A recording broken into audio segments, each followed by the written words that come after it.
Welcome to Season 1 of Ciara Talks, where we dive into the minds and methods of high performers. I'm your host, Ciara Louise, and in each episode we will explore just what it takes to think bigger and perform better. Whether you're here to elevate your business, your mindset, or just your daily habits, you've come to the right place. Let's talk high performance. Phil, welcome to Ciara Talks, the podcast, and thank you very much for having me and the team out to film here in your beautiful home, even though we are enduring possibly the stormiest day in Ireland so far. Yeah, it's crazy out there. Hopefully we don't get blown out. Absolutely. So, for anybody who doesn't already know, tell us, who is Phil Graham? Well, it all goes back to whenever I was 16. I was traveling to school in the morning, and we used to stop off at the centre, just outside the Europa Hotel in Belfast. For those of you that live in Northern Ireland, you'll know the Europa. It's the most bombed hotel in Europe. And I went to a school called Inst in the city centre. And every morning when I went into school, I stopped off and got an Ulster fry, which was like a 12-piece soda bread, potato bread, bacon, sausages, literally everything, you name it. And then we used to go around to the centre afterwards and get a load of wham bars, Highland toffee bars. Remember those atomic fireballs? Yeah. Right, those rock shandy. I was probably like 2,500, 3,000 calories deep before 9 o'clock in the morning. And that was every morning, Monday to Friday. And I remember one day going in and realizing that my eyesight was a little bit blurry. I needed to go to the toilet a lot, and I just didn't feel right. I remember looking out of the window of the bus and realizing that these number plates on the back of cars, which I would have seen before, were like blurry. And I was like, my eyes, there's something wrong with my eyes. Went to school, ended up like taking like 20 something toilet breaks across the day, which was abnormal, to the point where the teacher was like, what are you doing? Are you on your phone? Are you doing this and that? And I said to my mum about it. She said, look, we'll bring you to the doctor. Anyway, went to the doctor's, City Hospital in Belfast, got diagnosed with type 1 diabetes. Mum burst out crying. My mum was a health professional, so I knew something was wrong. And I was told that I might lose a limb. I might lose my eyesight. I might die early. I might have all these complications. And I was in this room surrounded by all these pictures of like amputated legs and like diabetic foot and all this kind of crazy stuff. And I was like, yeah, this ain't great. And I kind of realized that something was wrong. And it was at that moment of my life that I realized that whenever the diabetic nurse started opening up and sharing that the only way to look after this is diet, training, lifestyle, medication, mindset, I like locked on to the language that she was using. And a lot of medical people use this language. It's like might, potentially. It's very speculative. It's not definite. So it's like, okay, there's a chance here. I was like only 16 years of age. And these are the areas that I need to now master. And lo and behold, these are the areas that I had not mastered. These were the areas at 16 that I didn't care about. So literally from that moment on, I became engrossed in understanding what this thing was and understanding nutrition, lifestyle, mindset, all of these essential drivers that were going to protect my health. And I just fell in love with nutrition, the human body, and really just trying to control my whole entire condition. And it then came to that stage in school where you kind of have to decide, like, what do you want to be when you grow up? What are you going to study? What are you going to do? And I said, you know what? I'm really interested in this whole nutrition thing and this whole training thing. And at the same time, I started exercising for the first time ever and had bought my first set of dumbbells, my first York bench, and started watching a little bit of Arnie. And I was like, you know what? That's really, really cool. But I had type 1 diabetes, and I realized that, you know what? This is actually going to be quite tricky because I have to manipulate how I eat. I have to manipulate how I eat and sleep and adjust my lifestyle. And I essentially started in this most hardcore bodybuilding gym that you can imagine. You could smell the testosterone 10 miles out. And I started at the recumbent bike, worked my way down to the weights room, and fell in love with lifting weights. It was a huge escape for me. It was a vehicle to improve my health, and I could physically see it and feel it. And also my blood sugars were getting better. So that exercise, in combination with coming towards the end of a school career and going like, what do you want to do with your life? I was like, well, I really want to do nutrition. And I did that from a selfish reason of trying to understand it for myself. And I just was fascinated by like the human body, nutrition, what food would do whenever you ate it. And lo and behold, I went and studied in Queen's University, studied there for 7 years. I trained the whole way through that. And as I trained and did my nutrition degree, I built up this experience and reputation in the gym for being the guy with type 1 diabetes that's transformed his life, that is studying nutrition. And lo and behold, people started to ask me for diet programs and training programs because they'd seen the change in me. And lo and behold, I got my first customer. His name was Steve. And I basically did him out a diet plan, did him out a training plan, and printed it off in Microsoft Word and charged him 50 quid for it. And the next person came, and the next person came, and the next person came. And you used to walk into the gym and everybody had like a printout from me. It was called Clear Cut Health and Fitness. And it was at that moment where I realized, you know what? I have full control over this. It's something that I enjoy. It's something that I can help others with. It's something that I can make money out of. And it's something that I never want to stop because I was literally obsessed with it, like completely engrossed by it. And I realized that becoming a dietitian was just like very much like it was full of red tape. Like I could only like limit the amount of money that I could make.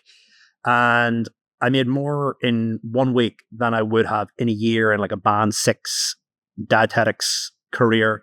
And that was at a very young age in my 20s. I don't recall exactly what it was. And I did that for many, many years. And personal training at the time was considered a dropout career. Like if you were a personal trainer, you know, it was like you count reps in a leisure center, you've got a skinhead, and you've got tattoos and you listen to dance music.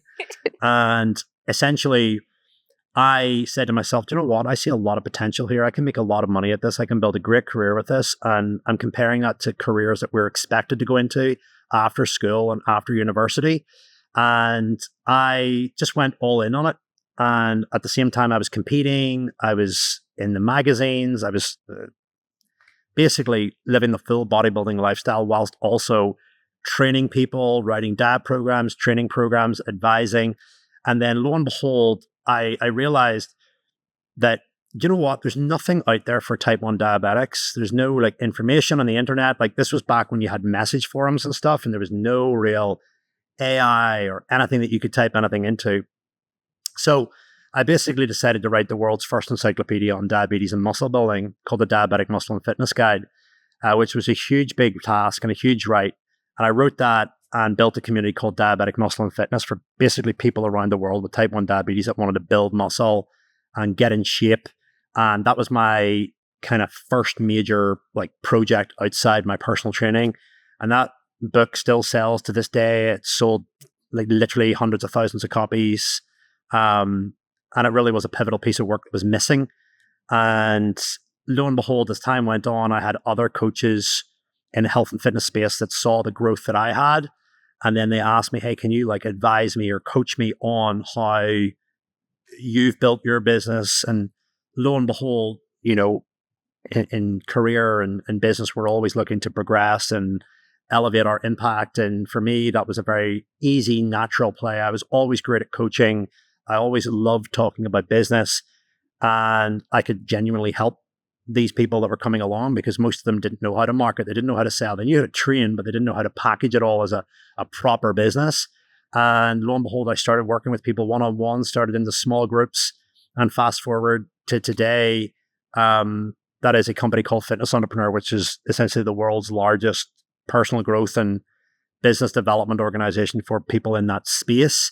And that all started from having diabetes and finding value in health and fitness myself, which were essentially survival routes for me away from type 1 diabetes. And we totally disrupted the entire fitness space where it was an undervalued career. And I called it Fitness Entrepreneur because my mom was always like, what do I call you? You're a personal trainer. Are you like a gym manager, or what do you call yourself? And I was like, I don't want to call myself a personal trainer. I was just, look, I'm a fitness entrepreneur. I'm a fitness guy that just so happens to be in the business of selling fitness coaching and consulting. And that has gone on to impact and transform and influence a lot of lives. I recently had a documentary about it called Fitrepreneur on Amazon Prime. It comes out on Netflix next year. Congratulations. Thank you. And that all came from type 1 diabetes. And lo and behold, we've got to impact a lot of people around the world. And most of the high profile or very successful health and fitness personal trainers, gym owners, online coaches that you will see on the internet are clients or have been clients of mine in some capacity, both here locally and internationally. So that's been pretty crazy. And then on top of that, I'm a family man. I have a wife. We've been together 18 years. I have a kid. She's 4, Penelope.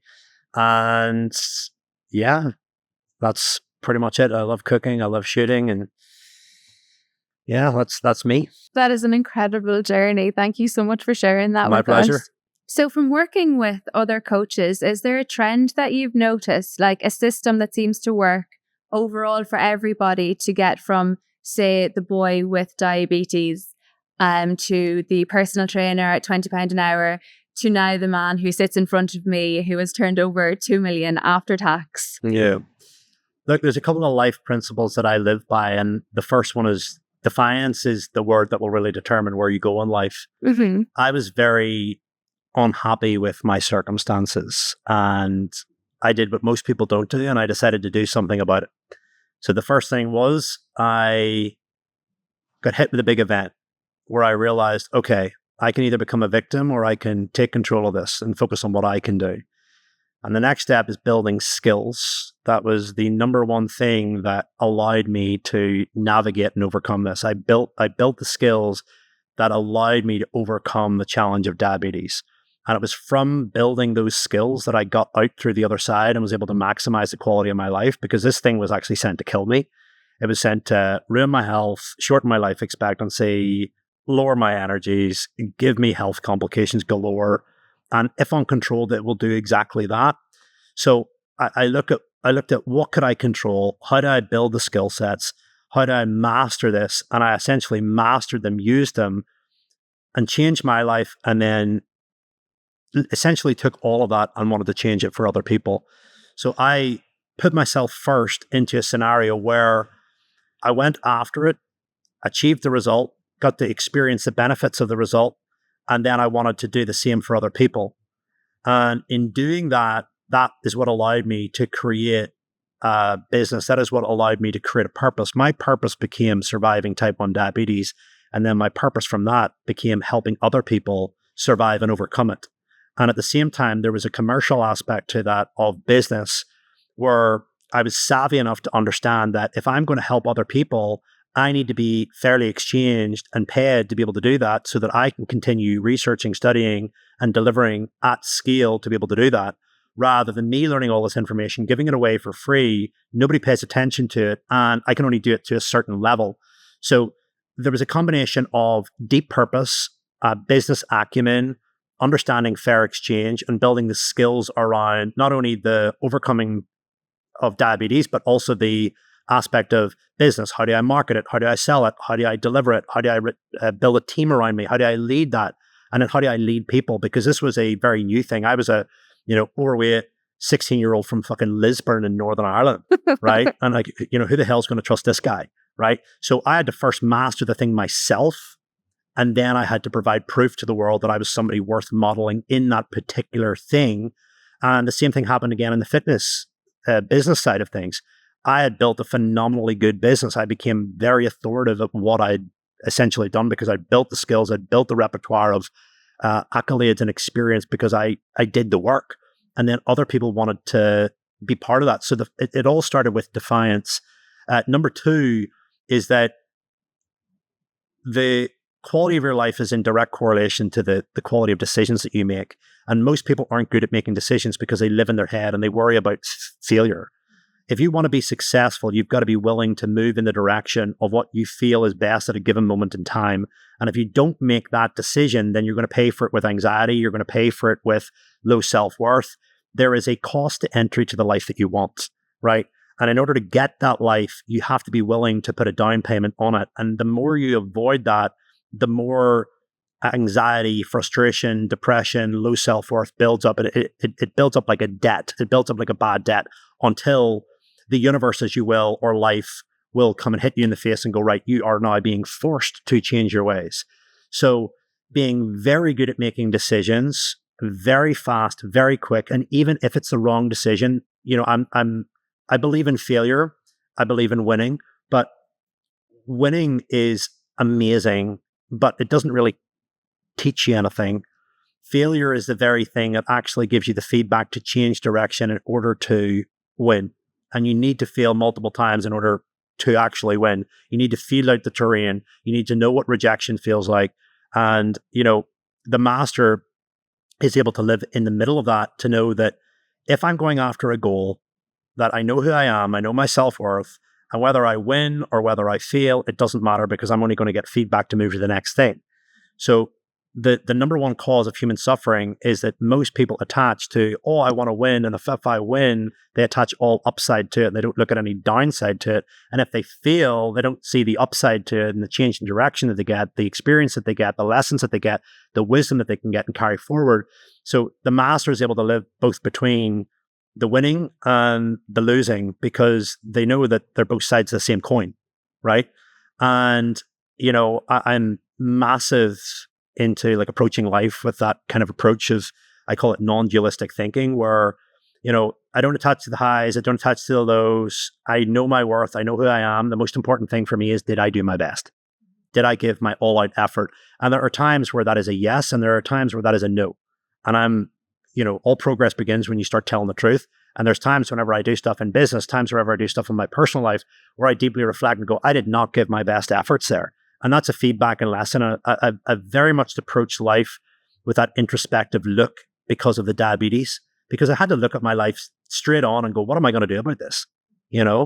And I'm a very deep thinker, but the most important thing for me is I want to optimize every hour that I'm on this planet and that I'm living to maximize my experience here, because we're not here for a long time. So defiance, being very good at making decisions, having a detached kind of approach to life, where if we win, great. If we lose, great. It's still the same thing. I don't get too high on it. I don't externally validate. Sometimes as you're growing, you have to sometimes realize that, you want to have the business win or the accolade or the relationship or the house or the car to like find yourself, and you get it and you realize, is this it? And then it brings you back to self again. So the real work only really begins when you get to the other side of winning and you're back to yourself. The most important relationship to master in the world is your own, because you're with yourself 24/7. So, building that internal game and that internal scoreboard is the most important thing that anybody can do, because you can have all the success in the world, all the accolades, all the experience, but nobody cares. Nobody cares how successful you are. Nobody cares what you do. The reality is, most people look at your success and they think, what would it be like for me to have that? What would it be like for me to have that house? What would it be like for me to have those accolades? What would it be like for me to have that wealth? What would it be like for me to have that relationship?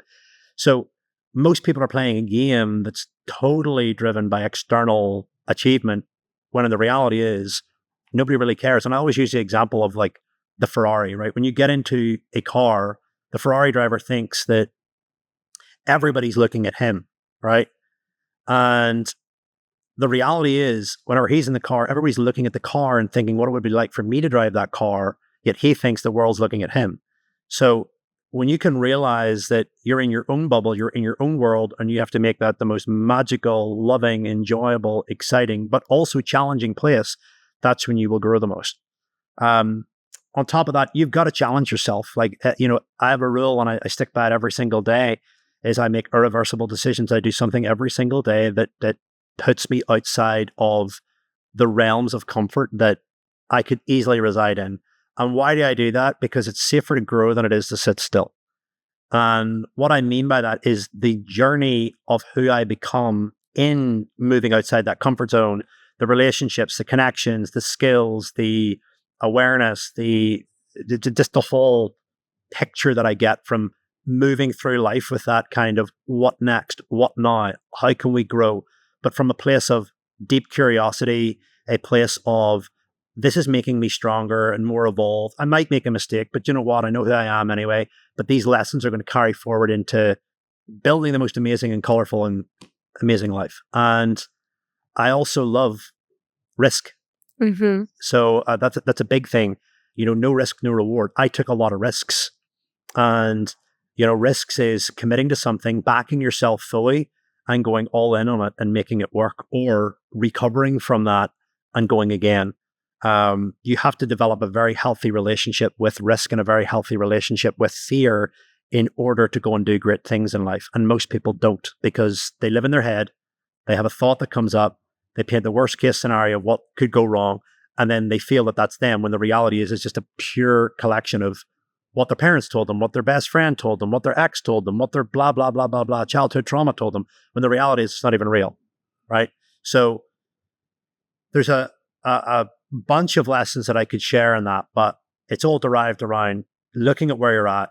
You're either happy with it or you're not. If you're not happy with it, look at what you can control, look at the decisions that you haven't made, make those decisions, commit to action, and always ask yourself, what's on the other side of the life that I do not have, or the current experiences that I'm not enjoying or not liking. And there's always an opposite life.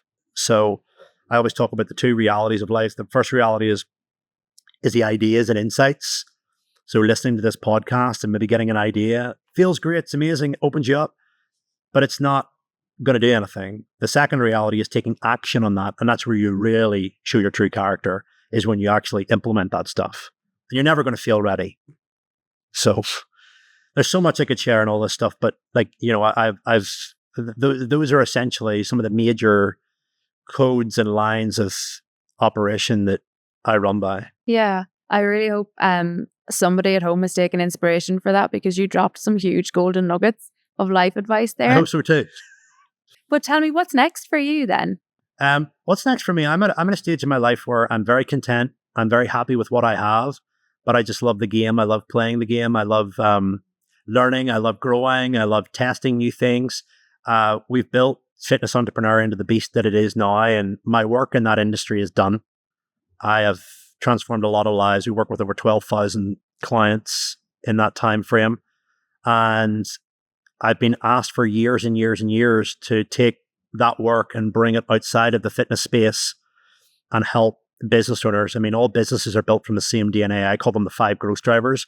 Number 1 is the founder operating system. So that's how a founder thinks, their vision, their energy, their emotional mastery, their ability to recover from hard decisions or risk or challenge.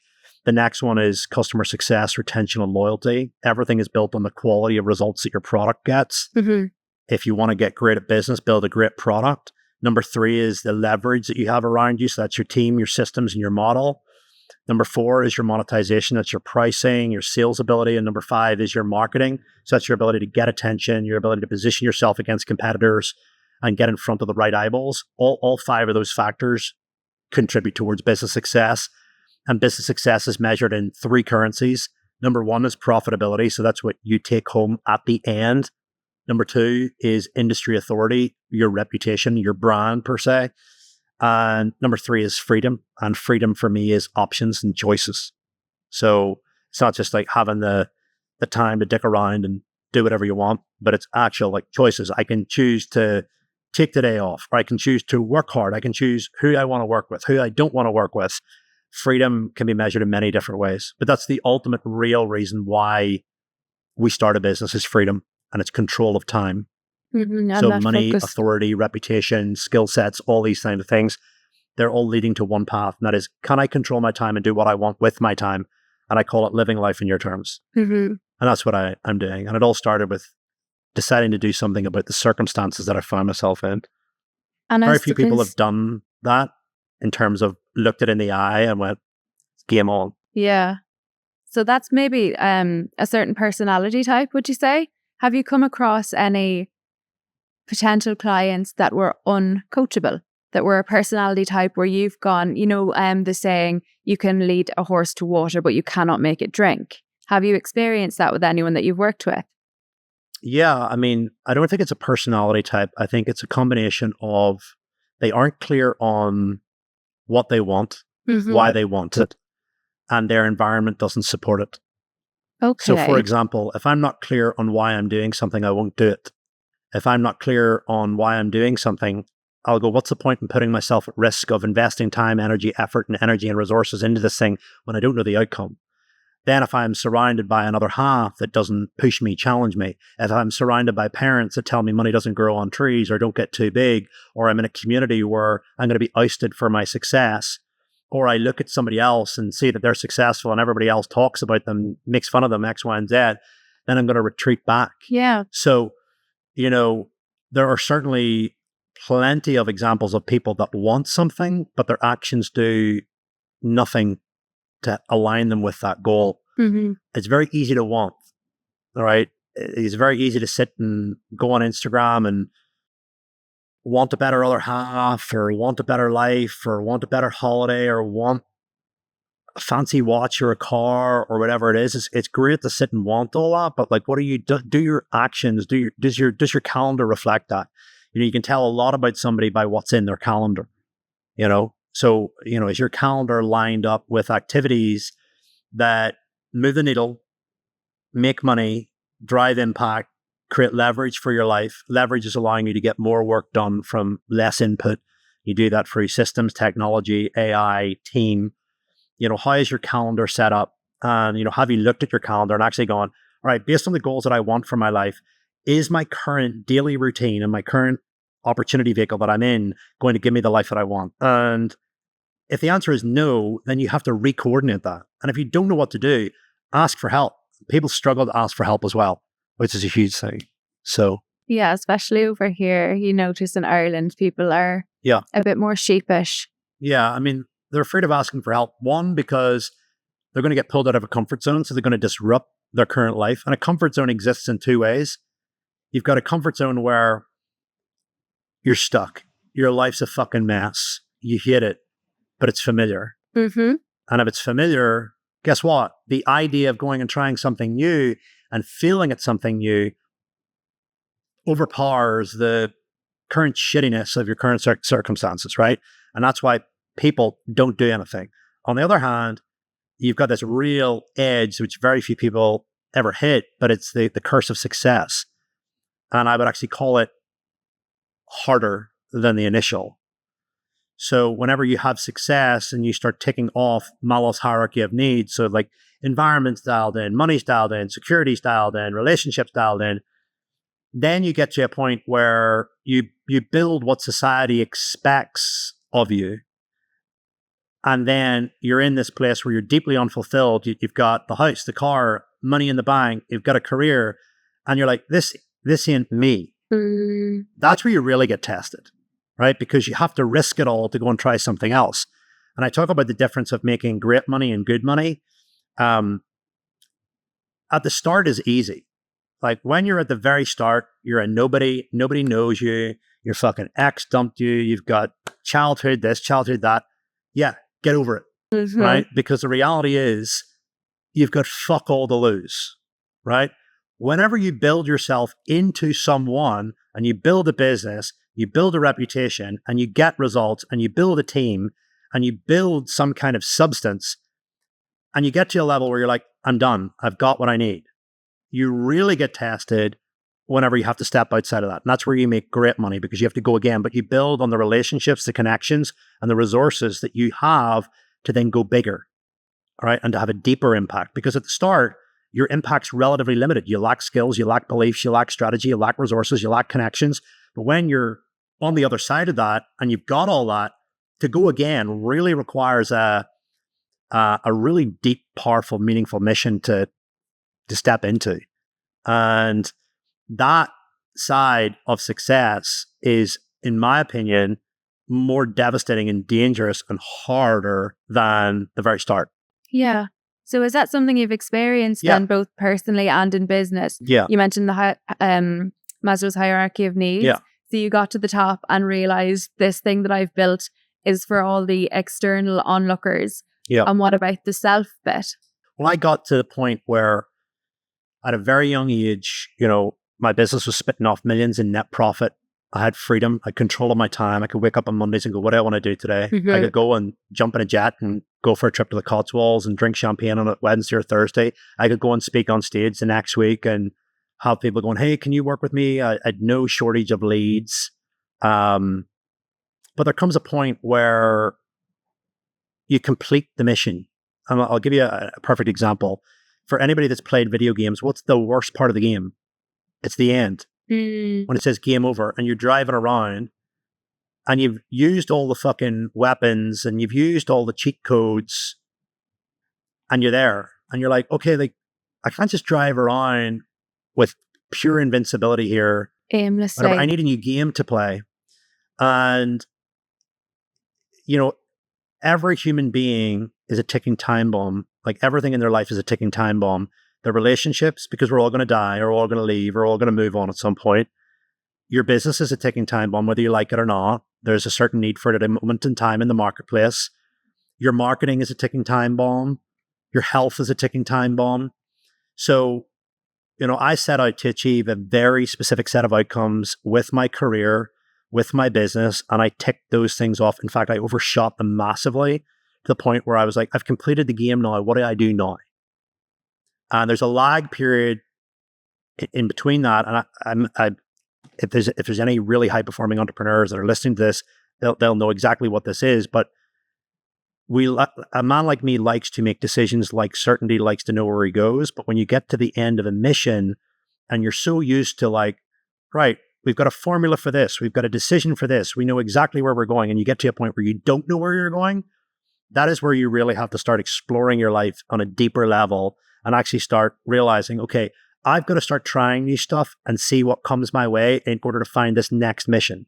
Because your next mission isn't always going to be clear, right? And this also happens in, like, some people have kids. They have the kids, then they realize that they're out of their career, or, you know, they have to rediscover themselves or find themselves again, and they don't know what they're meant to do. And they look at social media and they see all these other people like running side businesses or hustles or X, Y, and Z and a presence on social media. And they're like, what do I do with my life? Right? You see it when people get retired. You always hear the saying of the old guy that was always on, or old woman that ran a business that now doesn't know what to do with their time, right? And they're going and working in like supermarkets and shit, right? But you have to reinvent yourself. You have to kill off your old self in order to create your new self.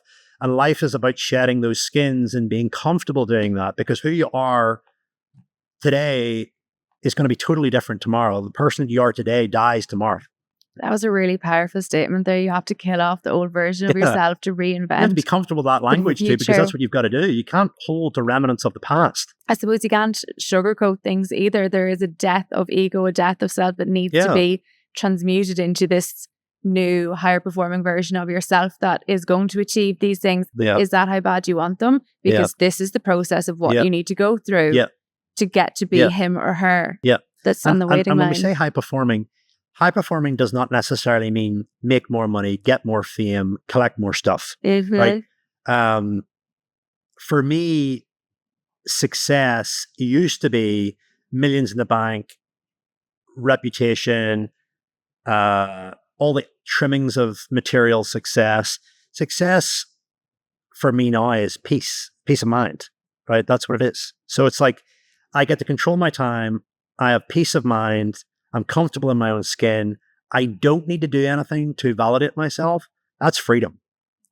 Like, you know, if you feel the urge to build a business, to like overpower your ex-business partner, if you feel the need to go into a relationship to rebound against your ex, if you feel that you need to make millions to appear better than the Joneses next door, you've failed, because you ain't controlling your life. No, you're trying to validate yourself. You're trying to validate, but it's a delusion that we all fall for.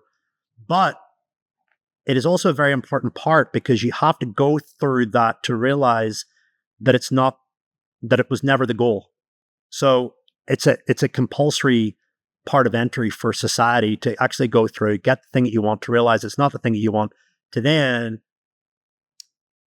start finding yourself. And that is a paradox that you will only experience when you go into that. But if I can just reference to everybody listening, if you think about the relationship you went into, the business goals, the sporting goals, the money goals, and you ticked it all off, did it fulfill you? No, because it's external. So there's a pattern. So that requires deeper introspection around life. And life is so incredibly simple that we tend to think because it's simple, it's wrong, you know? So. Well, it's just a string of lessons, really. It is. And, with the end goal being the peace of mind, whatever that means to each individual, I suppose. Yeah. Somebody asked me the other day, like, and it's a question that I struggle with, was like, what's the meaning of life? Oh. And I've come to the conclusion in my world and with my perspective and perception that there is no meaning to life. The meaning of life is the journey that you're currently on right now. There's a book called The Hitchhiker's Guide to the Universe, and the answer is 42, right? There's no meaning to it, yes. Right? So if we're trying to find a meaning for life, we're trying to find the destined end goal. But the meaning of life for me is what I'm doing right now, what I'm overcoming, backing myself fully to go into it and trusting in it, and the character that I become, the challenges that I develop through, and ultimately the man I become in the lifespan that I've been given. And that for me is the meaning of life. It's who I become. And, at the end of that, who I become, you come back to the self and you realize that, that most important relationship is you and the internal dialogue. And that may come across to some people listening to this as very selfish. Oh, it's not all about you. Well, you're with yourself 24/7. And if I told you that the majority of people that you think care about you really don't, and they're currently in their own mind dealing with their own traumas, their own stories, their own projections and their own fears, and they're mostly in their head, the only person you've got real company with is you. And if you can think of the most happiest times of your life, the most meaningful and impactful times of your life, it's when you're deadened to the moment of the magnificence of your own life. And that is when you do something for others. It is when you have the birth of your child. It's when you overcome something. Giving to others or creating life reminds you of the good in you, which again brings you to a sense of gratitude and presence where you're not thinking about the future. You're not thinking about the past. You're in the moment, content, fulfilled, happy, and present. And when you're present, you're not projecting. So a big goal of my life is to be as present as I possibly can in my day-to-day, because that's whenever I'm at my most happiest, my most fulfilled, and also my most powerful. When I'm caught in my head, I lose power, right? When I'm thinking about the future, when I'm worried about X, Y, and Z, my power depletes, my decision-making capacity goes down, my anxiety goes up, and it's not great for performance, and I want to perform well. So, So you're speaking my language now. I am in the realm of mindfulness. Yes. So I am all about the power of the present moment and bringing people into the moment to show them that that is where your true power lies. It's not thinking about the mistakes you made or the things that you want to do. Yeah.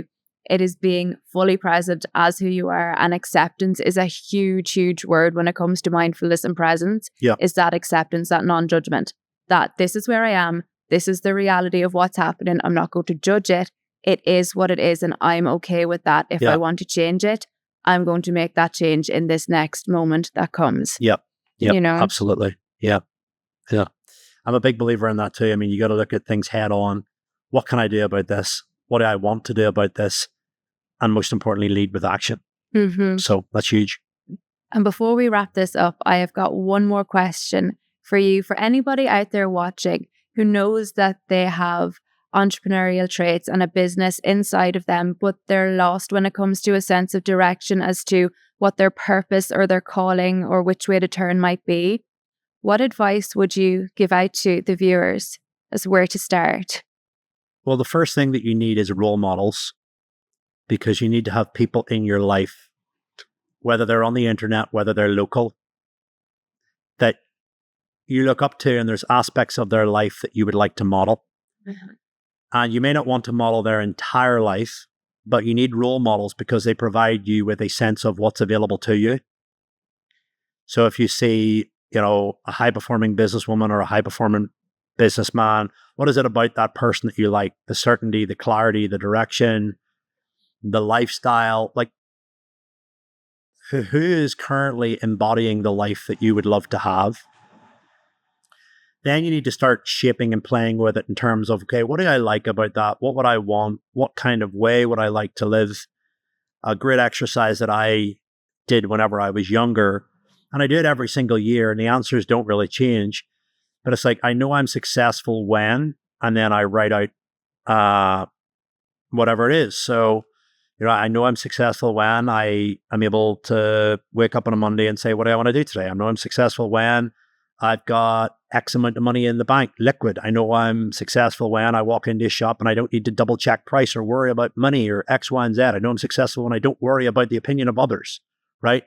So you got to design that. There's going to be a mixture of feelings. There's going to be a mixture of material items and wants and numbers and targets and all that kind of stuff. But that gives you your why. That gives you your targets. That gives you the oomph to go and, like, somebody else has done it. I know what I want. I know what I want on top of that. And then it's like, okay, if you want to be entrepreneurial, you've got to take stock of your skills. So what am I really, really good at? And is there anything here that I could provide as a service to others? I'll always say start with a service, because is there a service that you can provide for other people that you could get paid for, that there is already evidence out there of people getting paid? And who already else is out there? What are they doing well? What are they not doing well? What are the skill gaps that I need to fill in order to go fully in at this?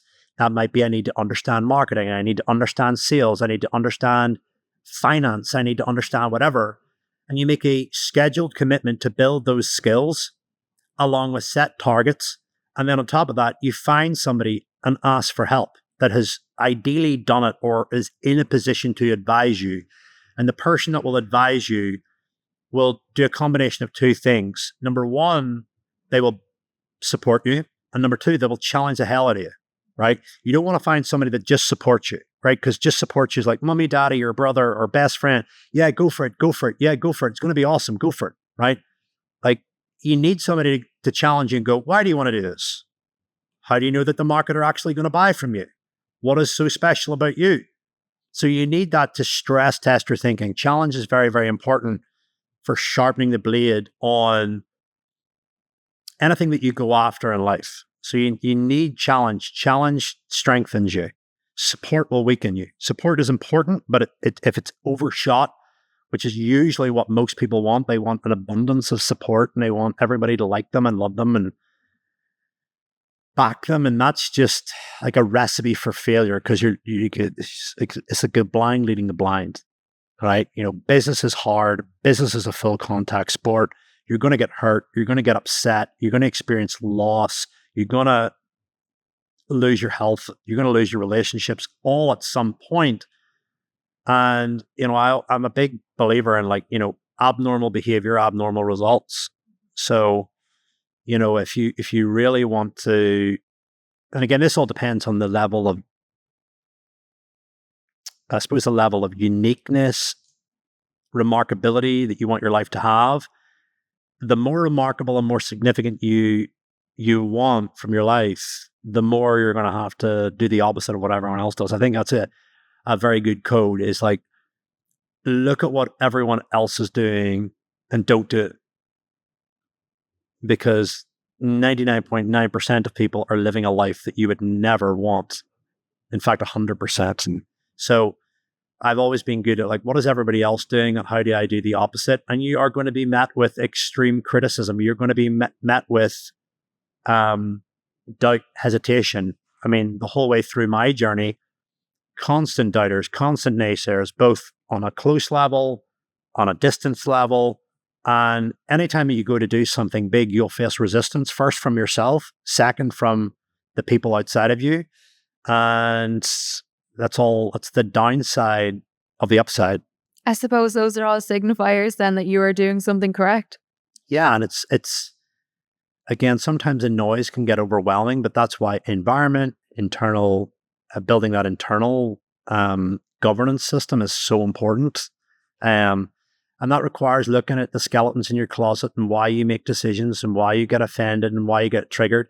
What is your modus operandi? Why do you want the business? Like, what is it going to give you beyond money? What does the money lead to? It's going to be, I want a sense of certainty. I want a sense of significance. I want a sense of uncertainty and adventure and variety. Like, what are the things that, what floats your boat, I suppose is the saying, Yeah. And those are really important questions, because I find, particularly in Northern Ireland, like a lot of people usually end up in a business that was a family business that they're forced into and they're expected to rise to a certain level, to that they're in a career that they don't like, but they show up because it pays the bills and the mortgage. Necessity. And the necessity. And they aren't afraid to try something new. Or three, people just sit in a cesspool of victimhood and look at other people and try to come up with a reason why they have what they don't in order to make themselves feel better, and just live a life of victimhood. Yeah, I think this is something you mentioned earlier in our conversation as well. People get, it's almost like an addiction to that comfort zone of that feeling of insignificance and the repeated cycle of, oh, look what everybody else has. I don't have it. I'm going to look at what everybody else has and feel sorry for myself and get up the next morning and do the exact same thing because that's what's familiar to me. You have to break that violently and aggressively by trying stuff. Mm-hmm. That's the only way to do it. One of my biggest superpowers, I suppose, if I can share it, is I don't spend a lot of time on social media. Mm-hmm. I don't consume social media. I create social media. You never feel good after consuming social media, ever. Absolutely not. So if your entire day is flicking on and off and on and off and on and off with like TikTok and Snapchat and all that, like, you know, you got to really ask yourself, like, what have I got to show for this? Mm-hmm. You know, and even from when social media, like, I'm not a huge influencer in any way, shape, or form. I'm a specialist for, again, I built my career around a specialism. I didn't want to be, a mentor of mine asked me a question many, many years ago, and it says, like, do you want to be rich or do you want to be famous? And I says, I want to be fucking rich. Mm-hmm. I don't want to be famous. I do not want to be the center of attention. I'd rather be the man in the back, quietly working behind the scenes, building my wealth, doing my stuff, building life on my terms. And, because I have a social media presence, sometimes that shows up, but it's just my environment. It's where I am. It's just part of who I am. And that has all been built, So, you have to ask yourself, why are you doing this? And for me, it was freedom to live life on my own terms. And that was my big driver. So, yeah. And that was enough to get you going. That was it. I mean, I wanted freedom so bad. And that's what I say to everybody. If you're in a business right now, a relationship that you don't like, a career that you don't like, you already have a business, but you're free to do certain things. I mean, you really want to risk it all, because on the other side of it is freedom. And freedom is, people go to war over freedom. As humans, it's the one thing that people want, have fought over is freedom over nations, or freedom over control, or whatever. Like, you control your own ship, and your decisions will haunt you, and you'll pay the tax and anxiety and depression and low self-worth if you don't make the decisions that you're being called to. You already know what they are. You just got to lean into them, and you got to do them, Absolutely. Phil, you have been an absolute wealth of knowledge. Thank you. I can't thank you enough for having us here in your beautiful home for the pilot episode of Ciara Talks, the podcast. Guys, check out Phil's social medias. Give him a follow for more of this amazing knowledge. Thank you. And thank you for having me, because I know how much work goes into producing these and coming down and putting them together, and all the expense as well. So thank you for the opportunity. Absolutely. You've been an absolute humble dream to work with. Thank you. Thank you for tuning in to today's episode of Ciara Talks. If you loved this conversation, then share it, tag us, and let us know what your favourite insight from today was. Each season, the guest with the most amount of views will be invited back on for the next season, so your support could help bring them back here again. Sponsorship opportunities are now open, so if you or your brand feel aligned with Ciara Talks, then reach out at admin@ciaralouise.life. I'll see you all at the next episode.